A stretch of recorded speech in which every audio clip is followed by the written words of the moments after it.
Vou convidar vocês para abrir lá em 2 Coríntios, no capítulo 2.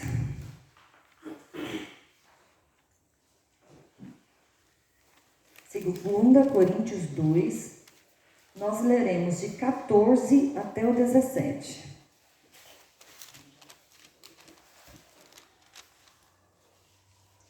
Segunda Coríntios 2, de 14 a 17. A palavra de Deus diz assim: a vitória de Cristo no ministério apostólico.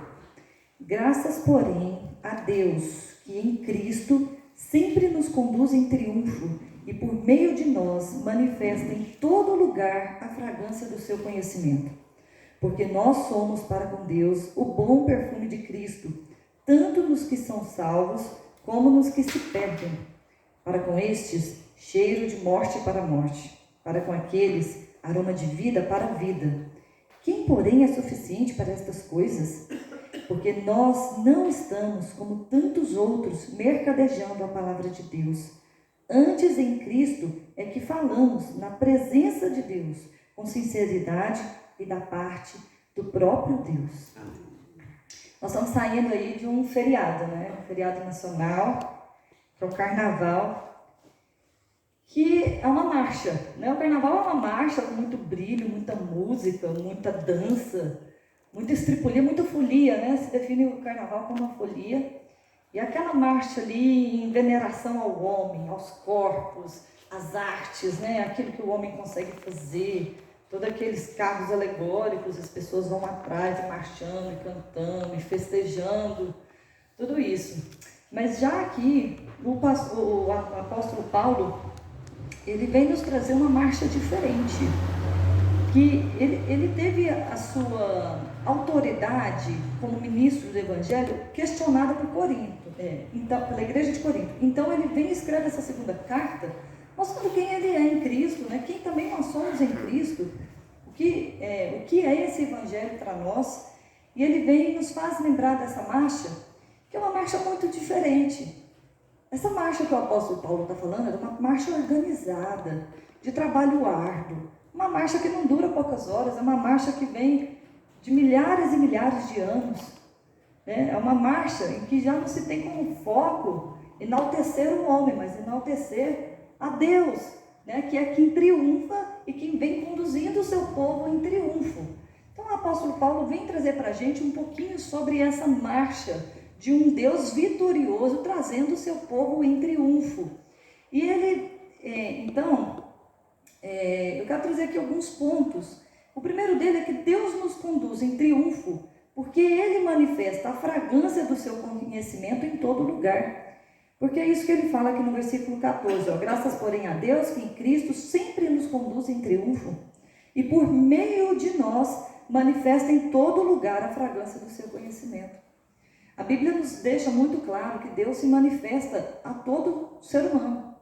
Lá em Romanos, ele vem falando sobre a criação, que Deus se revelou na criação.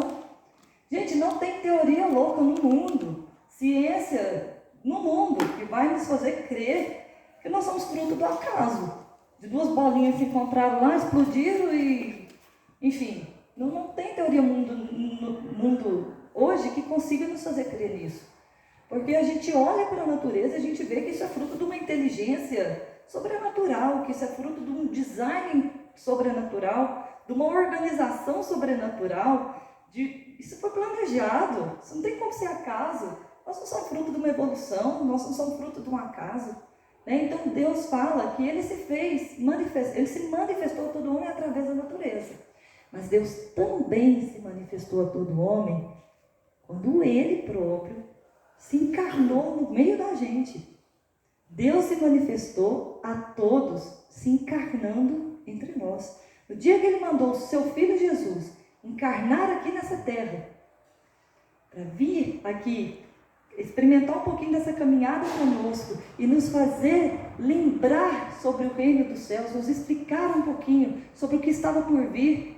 Quando Ele entrega a sua vida, que Ele dá o seu sangue, fala o seguinte: Pai, a gente estava, Deus muito irado com a gente, né? Deus ali bravo com a gente, nervoso com a gente afogando ali nos pecados. Quando o Senhor Jesus vem e fala: Pai, eu vou pagar essa dívida, vou pagar com meu sangue. Só preciso de um cordeiro perfeito, não é? Eu dou a minha vida, só a minha vida é perfeita. Então, quando o Senhor Jesus faz isso por nós, é Deus se manifestando a nós. Manifestando da forma mais plena, mais bonita, forma de amor. É muito amor, gente. Eu não daria meus filhos por ninguém, não. Sinceramente, não consigo. Não consigo pensar nesse favor de Deus. Eu não consigo dimensionar. Eu não sei se vocês conseguem. O que é isso? Dar filho, um Deus santo, num trono perfeito, descer para essa terra caída e se manifestar a nós dessa forma. Isso é algo muito profundo. Isso é algo que a gente tem realmente que pensar. E aí a gente vê que esse Deus glorioso, Ele escolheu para si um povo, né? Já tem alguns bons anos que Deus escolheu para si um povo. Quando Ele chamou Abraão e disse: Abraão, é o seguinte, de você eu vou fazer uma multidão. Você é o povo, a partir de você eu estou formando um povo para mim. Eu quero que vocês caminhem comigo. Eu quero que vocês mostrem ao mundo o que é caminhar com Deus. Vocês vão ser luz para as nações. Eu vou ensinar vocês a minha lei. Eu vou ensinar vocês como me agradar. E vocês vão mostrar isso para o mundo. Então, quando a gente vê Deus separando para si um povo, não separou aquele povo porque aquele povo era melhor que os outros. Não, era uma nação desse tamanho que ninguém nunca tinha ouvido falar. Separou para ele um povo, para ele ensinar aquele povo. E ele vem caminhando com o seu povo ao longo da história. E a gente vai tropeçando, e Deus levanta a gente, e a gente tropeça de novo, Deus levanta a gente, e Deus faz uma aliança, a gente quebra, e Deus faz outra, e a gente quebra de novo. Não tinha solução. Só o próprio Deus mesmo para assinar esse contrato com Ele mesmo. Porque a gente não tinha palavra para isso. Então, a gente vê de Gênesis a Apocalipse que esse Deus tem missão nesse mundo. E é uma missão de resgate. Então, quando eu olho para a Bíblia, eu vejo um Deus em ação. Eu vejo um Deus em busca do seu povo a todo tempo, sem desistir de nós, apesar de tudo que a gente apronta com Ele. Amém. Ele não desiste de nós. Então, esse Deus que está em missão, olha que legal. Eu vou fazer uma pergunta para vocês. Eu quero que vocês meditem um segundinho. Para que nós somos salvos?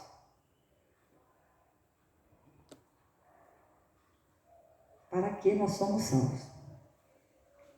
Eu imagino que passou aí na cabeça de muita gente que nós somos salvos para desfrutar da presença de Deus eternamente. Amém? Amém. Somos salvos para estar com Ele na Nova Jerusalém. Amém? Isso passou, imagina, na cabeça de todo mundo, né? Graças a Deus, essa promessa é gloriosa, ela é verdadeira. Um dia estaremos todo mundo na presença de Deus. Mas não faz sentido ser só isso. Porque se fosse só isso, por que Deus não nos leva embora na hora que a gente converte? Na hora que tem a regeneração ali, o Espírito Santo tocou, regenerou, subiu. Vamos embora. Por que a gente está aqui ainda? O que é que nós estamos fazendo? Por que Deus não leva a gente logo para esse local lindo de descanso, esse lugar de paz, que não vai ter lágrimas? Ah, não, Senhor, o que eu estou fazendo aqui? Aí que está. Se Deus está em missão, e Deus vem e fala aqui que Ele se manifesta por meio de nós, a todos, com a fragrância do seu conhecimento.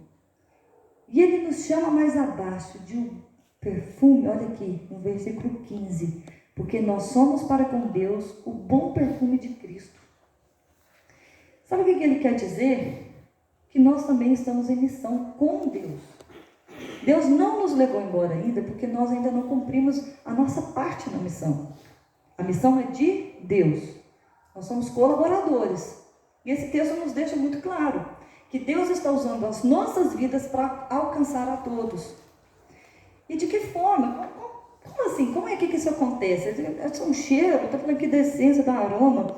Aí é que vem, lá no Antigo Testamento, tem duas vertentes para isso que eu encontrei. Eu não vou poder bater o martelo, mas traz aqui para a gente reflexão de que é que Deus, que Paulo estava falando quando ele traz esse sentido de aroma para a gente, de um aroma agradável a Deus, o aroma de Cristo. O primeiro, alguns estudiosos falam que o apóstolo Paulo estava se referindo aqui àquelas marchas romanas de quando eles voltavam da guerra e entravam aqueles soldados triunfantes nas cidades, abriam os portões, entravam eles marchando, e as mulheres, as crianças iam jogando flores em cima deles, eles chegavam vitoriosos, aquela festa. Aí logo mais atrás dessa marcha deles, vinham os despojos de guerra, né? O que eles tinham saqueado das cidades, né? O que eles tinham tomado do povo. E um pouco mais atrás ainda, vinham os prisioneiros. Então, quando ele traz isso aqui, ele vem e fala assim no versículo 15, né, que nós somos perfume de Cristo, tanto nos que são salvos, como nos que se perdem. Para com esse, cheiro de morte para a morte. Para com aqueles, aroma de vida para a vida. Para aqueles que entravam vitoriosos, o cheiro daquelas flores, aquilo era cheiro de vida. Eles venceram a batalha, eles estão vivos ali. Mas para aqueles lá no fim da fila, que vinham caminhando de cabeça baixa, acorrentados, rumo à praça pública, para serem ali executados, aquelas flores tinham cheiro de morte. Alguns então dizem que é isso que o apóstolo Paulo está se referindo ali, para aquela cultura daquele lugar, que o que aquele povo estava entendendo era isso. Porém, alguns outros estudiosos falam que o apóstolo Paulo estava fazendo uma conexão com o Antigo Testamento. Que quando Deus instituiu o sacrifício, né, de se molar o cordeiro, de se queimar o cordeiro, Deus falava que aquele cheiro do cordeiro queimado era agradável a ele, porque ele estava expiando o pecado do povo, era para remissão de pecados, certo? Então aquele cheiro era agradável a Deus. Então o apóstolo Paulo aqui estaria falando que nós somos o perfume de Cristo, porque o Senhor Jesus também foi sacrificado por nós. E nós somos esse aroma agradável que sobe até Deus, porque Ele nos conquistou, Ele nos trouxe para Cristo, Ele nos trouxe para Deus de novo.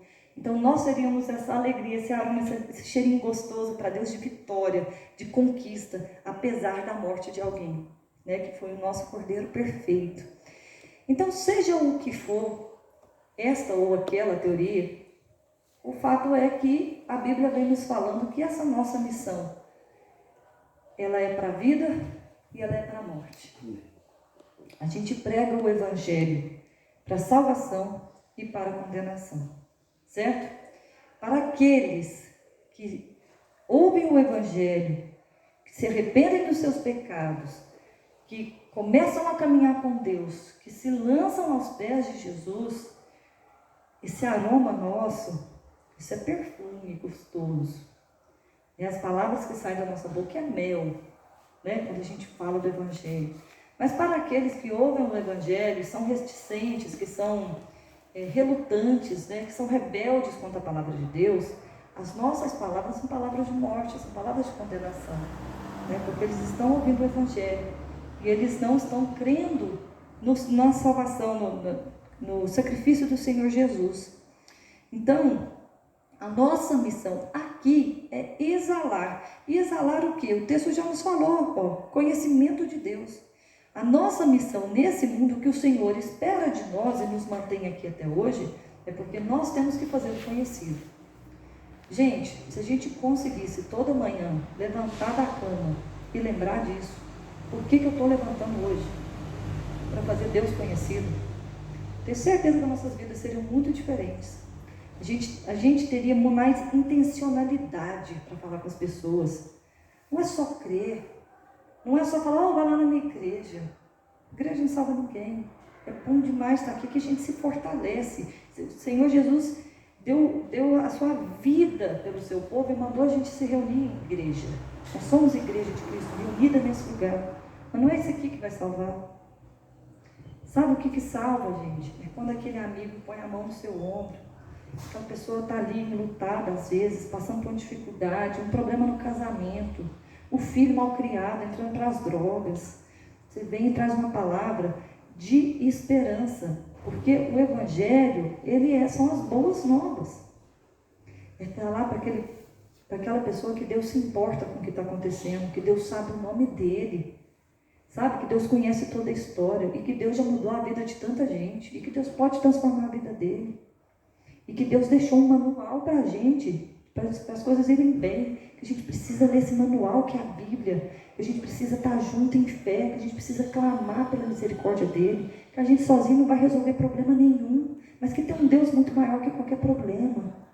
Quando a gente faz isso, quando a gente honra os nossos compromissos, quando a gente está em dia com as nossas contas, quando a nossa casa está organizada, sabe? Quando a gente tem as nossas tarefas e a gente dá o nosso melhor nelas para que sejamos bem-sucedidos naquilo que está nas nossas mãos. Isso, gente, viver o Evangelho faz toda a diferença. A gente prega a palavra, mas a gente tem que viver, porque a palavra é vazia, é morta. Você fala uma coisa e a pessoa não está vendo aquilo na sua vida, a palavra cai em descrédito. Era melhor você ter ficado calado. Então a gente tem que, para pregar o Evangelho, tem que ter preparo. Porque você pensa, um Deus de excelência te convida para fazer parte da missão excelente dele. Ele quer que você chegue de qualquer jeito. Você acha que ele está esperando o quê de você? O seu mínimo? Uma missão excelente, uma missão gloriosa, numa marcha triunfal. Ele está esperando o nosso máximo. Ele sabe as nossas dificuldades. Ele sabe as nossas limitações. E aí que está o charme. Porque o apóstolo Paulo vem e faz uma pergunta para a gente bem interessante ali no final do 16. Quem, porém, é suficiente para essas coisas? Ele está falando da nossa missão. Aí vem e fala assim, quem é suficiente para essas coisas? Mas que ele está brincando com a gente, né? Peraí, nós somos pecadores, miseráveis. Nós temos, parece que a gente abraça o pecado. Tem pecado que a gente não deixa embora, né? Nós somos desse jeito, limitados. E o apóstolo Paulo vem e pergunta para a gente, quem porém é suficiente para essas coisas? É a mesma coisa que falar assim, minha amiga, meu amigo, você está pronto para essa missão? Para exalar o bom perfume de Cristo? Mas é claro que não. Quem? Nem a salvação a gente pode conquistar. Ela está na graça. Nós não temos mérito em nada. Nem respirar sozinho a gente consegue. Como é que a gente está pronto para essa missão? Que conversa é essa? O apóstolo Paulo só pode estar doido. Será que ele se achava pronto para essa missão? O que é que ele está? Bom, aí é que está o charme, né? Mesmo Deus, sabendo da nossa pequenez, sabendo dos nossos pecados, das nossas limitações, da nossa cabeça dura, do nosso coração duro, Ele vem na Bíblia e nos chama de sal, luz do mundo, embaixadores de Cristo, perfume de Cristo. O que é isso? Deus nos coloca assim num patamar, faz a gente se sentir qualquer coisa. Mas será por que Deus faz isso? De onde que Deus tira uma coisa dessa? Por que Ele confia em nós essa missão? Aí está a resposta, né? Que é Ele mesmo que capacita. Por que Deus confia na gente? Porque na gente tem alguma coisa boa? Até hoje eu não sei, nunca vou saber, você nunca vai saber por que você foi escolhido. Tenho certeza, olhando para a minha vida, eu falo, Senhor, tem uns melhores por aí. Por quê? Eu, não vou falar que você está doido, que seria falta de respeito, mas eu não.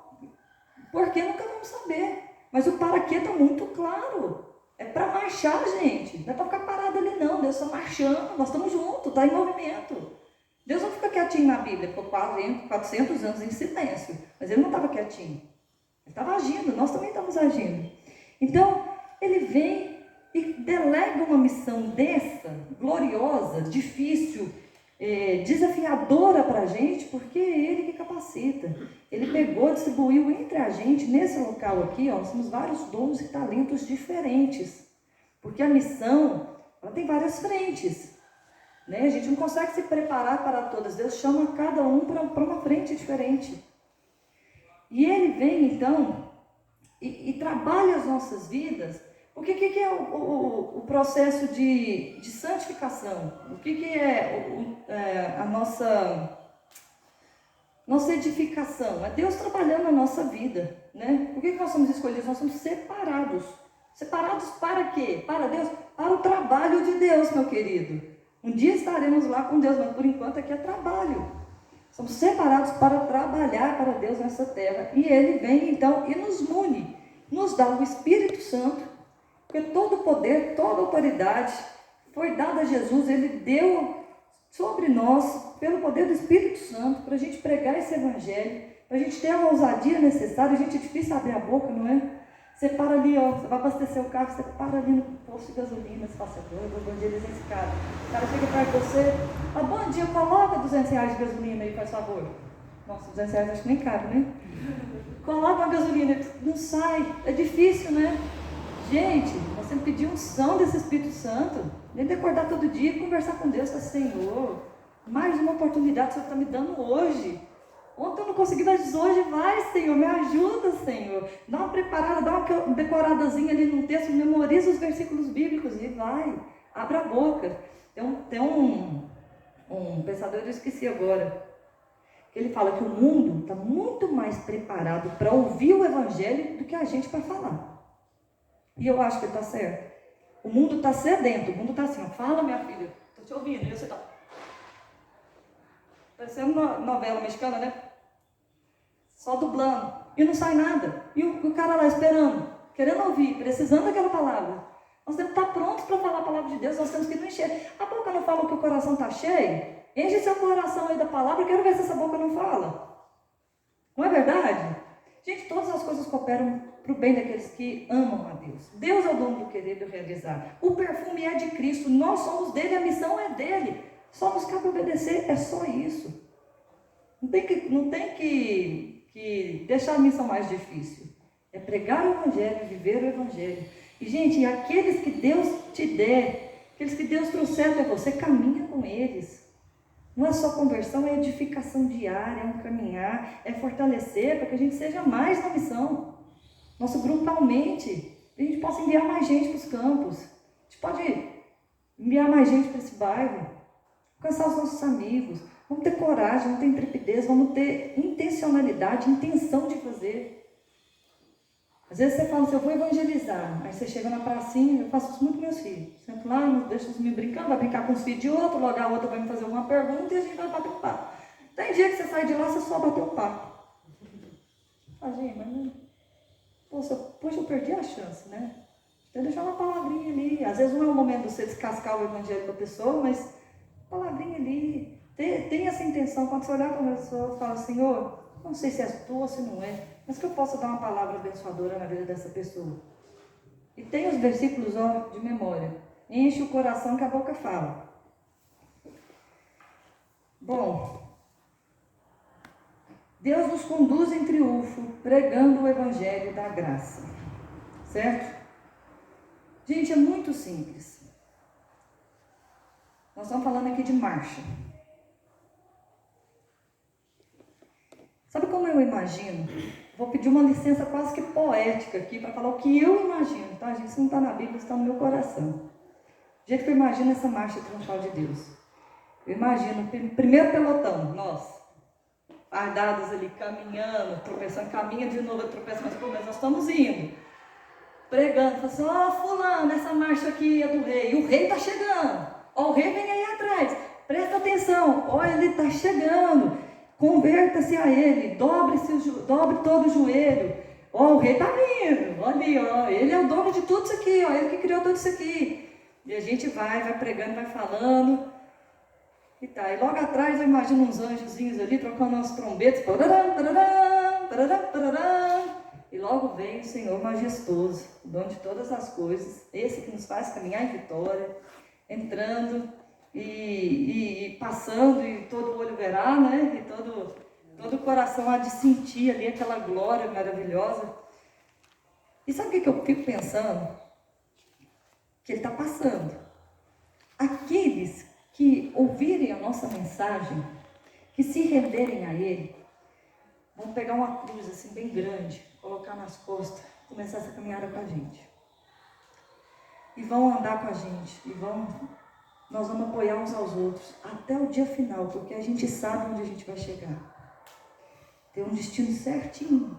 A gente está indo para lá. A gente não está parado, nós estamos indo.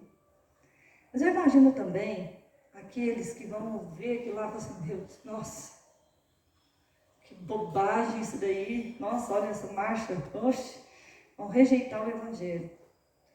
E então a gente vai passar. Nós vamos passar. E aquele camarada vai ficar lá atrás. E no dia glorioso que o Senhor Jesus voltar, esse camarada vai olhar e a gente vai estar lá longe. E ele vai tentar correr. E ele vai tentar chegar. Mas já não dá tempo mais. É assim que eu imagino essa marcha. Nós passando. Pessoas, Deus fala que ele vai acrescentando, né? Que eles vão sendo salvos. As pessoas tomando sua cruz e marchando. E os camaradas zombando. E no dia que todo olho vê, eles vão tentar nos alcançar. Mas eles não buscaram o Senhor enquanto se podia achar. E eles vão ficar. Porque o Evangelho é isso, ele te confronta a tomar uma decisão. Meu filho, eu estou passando agora. Você vai ou você fica? E tem gente ficando. Então, a gente tem que prestar muita atenção para a gente também não ficar empacando essa marcha. É o que eu falei, Deus está em movimento. Nós temos que estar em movimento também. Nós não estamos aqui para alcançar as riquezas desse mundo, e eu acho que todo mundo sabe disso. A gente trabalha, a gente estuda, nós nos alimentamos, nós nos relacionamos, mas tudo isso tem que ser convergido para a glória de Deus. Todo pensamento tem que ser cativo para a glória de Deus. E a gente não pode se acomodar que enquanto cada cadeira aqui estiver vazia, cada uma dessa cadeira daqui está vazia, a gente continua trabalhando. E nossa, que essas se encherem, a gente abre outro lugar. E na hora que ele se encher, a gente abre outro. Aí todo mundo fala, nossa, mas tem igreja demais nesse Brasil. Gente, enquanto não tiver um banco para cada pessoa desse Brasil, nós vamos cumprir essa missão. Enquanto não tiver um banco de igreja para cada pessoa do mundo, a missão está pronta. Tem igreja demais, graças a Deus. Algumas podiam estar fechadas, né, talvez. Mas a verdade é que nós temos que marchar.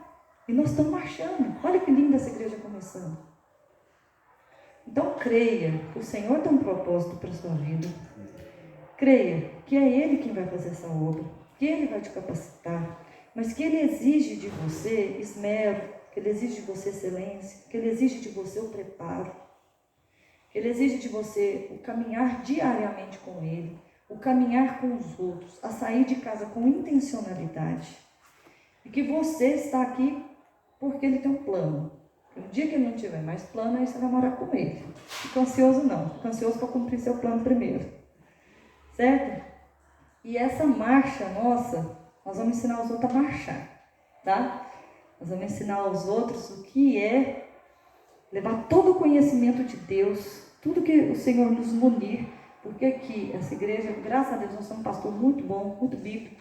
Essa igreja tem a Bíblia como centro dela. Aqui nós estamos nos fortalecendo. A gente vem para o quartel-general, dá aquela fortalecida, pega o ar e sai correndo para fora. Aí começa a batalha, aí você batalha a semana inteira, você volta para cá, fortalece de novo, dá aquela injeção de ânimo e volta para a batalha, corre a semana inteira, volta para a batalha, volta para cá, refrigério, palavra, oração, meditação, foco, disciplina. É isso que o crente precisa aprender. Foco, disciplina, caminhada com Deus, encher o coração de Deus, a boca vai falar. Amém? Amém? Vamos fazer uma oração? Senhor, nós não somos frutos do acaso, nós não somos frutos de um Deus incompassivo, nós não somos frutos, ó Pai, de um Senhor desorganizado, mas nós somos, ó Pai, criados à Tua imagem e semelhança, possuímos atributos que o Senhor mesmo compartilhou conosco. Nós temos o Espírito Santo nos nossos corações. Nós temos os dons e os talentos que o Senhor nos deu para desenvolvermos. E nós temos uma missão, ó Pai, que é a sua missão. Pai, nos dá a graça, ó Pai, porque o privilégio o Senhor já nos deu de fazer parte desse povo e dessa missão. Nos dá a graça, Pai, de sermos relevantes nesse mundo, de influenciá-los e não ser influenciado, Pai. Nos dá a graça, Pai, de sair com intencionalidade todo dia da nossa casa. Intenção, ó Pai, de pregar o Teu Evangelho, de fazer o Senhor conhecido. Intenção, ó Pai, de ser bênção na vida das pessoas. Intenção, ó Pai, de cumprirmos a nossa missão aqui e não deixar os nossos dias passarem. Ô Senhor, ajuda, Pai, fortaleça-nos aqui nessa igreja, Pai. Continua a dar direção para a gente, Pai. Continua a nos dar a visão certa, Pai, de para onde quer que o Senhor, para onde que o Senhor quer que a gente mire os nossos olhos, os nossos esforços, ó Deus. Acrescenta, ó Pai, dia a dia, aqueles que forem sendo salvos, ó Pai. Se nessa manhã alguém entrou aqui, ó Pai, sem ainda fazer parte dessa marcha, se alguém está ouvindo aqui o Evangelho, ó Pai, está se sentindo confrontado, ajuda essa pessoa a tomar sua cruz, Pai, e entrar nessa marcha conosco, que a gente vai se apoiar, ó Pai, a gente vai se entender, a gente vai crescer juntos aqui, meu Deus. Dá-nos, ó Pai, caminhar, ó Pai, com esse bairro, que nossa igreja fique conhecida, ó Pai, como uma igreja que abraça as pessoas, mas que transforma, ó Pai. Não que seja uma igreja conivente, ó Pai, com os pecados desse mundo, mas uma igreja que confronta, mas que apresenta as armas certas, ó Pai, para que a gente lute, ó Pai, contra os nossos próprios pecados e contra a podridão desse mundo, Pai. Pai, que esse aroma suave, agradável, que nos separa do mundo, ó Pai, seja exalado, ó Pai, dia a dia, através da nossa maturidade espiritual, ó Pai. Como as flores, ó Pai, quando o botãozinho não cheiram nada, mas quando elas abrem, florescem, elas encantam tudo ao seu redor, elas atraem para si os bichinhos, os insetos. Nós também, ó Pai, possamos florescer e atrair, ó Pai, para o Senhor, com o nosso bom perfume que vem de Cristo, Pai.